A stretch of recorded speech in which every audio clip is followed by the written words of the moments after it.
here, and today I'm reviewing Street Fighter. This game was released in 1987, and it's my favorite Street Fighter game of all time. Why is it my favorite? Well, simply because I'm a huge fan of retro games, and for me this game just screams classic.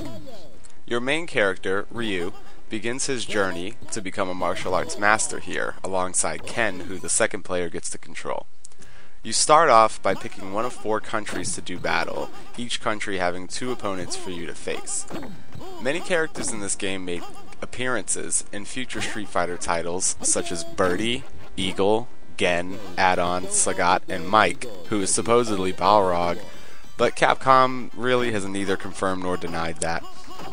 In the original arcade version of this game, the machine had 2 huge pneumatic rubber buttons that the player had to hit, like you had to punch them. Depending on the force of the hit would determine the strength of the attack. Of course, this led to broken machines, so they replaced it with a 6-button layout that we all know and love today. Unfortunately, they did not change the way the game controlled, so many players were tricked into thinking that the game's special moves were next to impossible to pull off. The special moves in this game are pulled off slightly different than future titles, as in a fireball would be pulled off by doing a half circle motion and pressing the punch button, right? Well, in this game, the player would have to hold down the punch button, do the motion, and as soon as the motion is finished, letting the button go would execute the move. The moves are much stronger in this game as well.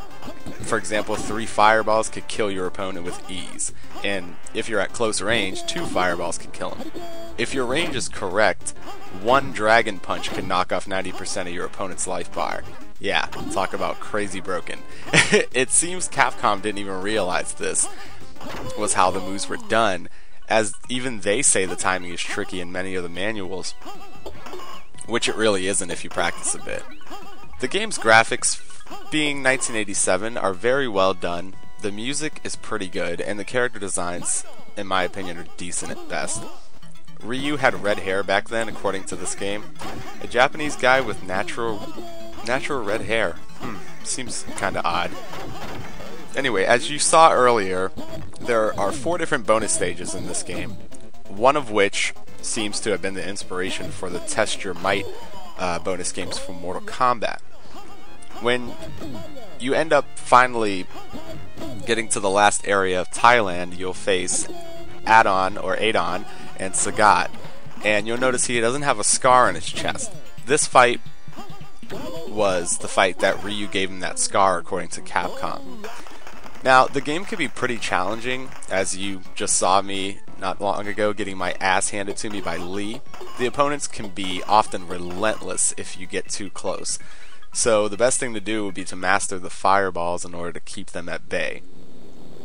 The game is essentially a one-on-one fighter, and you can only control Ryu. Now, the game was ported to a few different systems. The TurboGrafx 16 CD version was called Fighting Street, and it was released by a different publisher. I'm not sure why, but the game's soundtrack on that kicked ass. It was Red Book Audio, and it sounded so much better than the arcade. It was a bunch of nice remixes. As you'll see, Sagat here can throw tiger shots, and look how much fucking damage that took. It's insane. Now, after you beat Sagat, you'll get a little montage video, I guess you can call it, of all the opponents in their beat up forms. Then you'll get a little message, and then you'll go to the staff menu. Now, there was no real ending for this game, although I heard on the TurboGrafx 16 CD version that there was an ending, although I've never seen it because I've never actually beaten that one. I haven't played it enough. But this is definitely the definitive version. You can also get this game on the PlayStation 2 if you get Capcom Classics Collection Volume 2. It has an arcade perfect port of the American version. Now, when you want to play as Ken, the second player will come in and you'll get this little box here, and then you'll fight off against Ken, and once you beat him, he says, "I wish you good luck," and then you continue on your journey. So, you know, this game, I know a lot of people say Street Fighter 2 was the definitive game and, you know, paved the way and blah blah blah blah. But this game, I think, really paved the way, because if it wasn't for this one, there wouldn't have been a Street Fighter 2.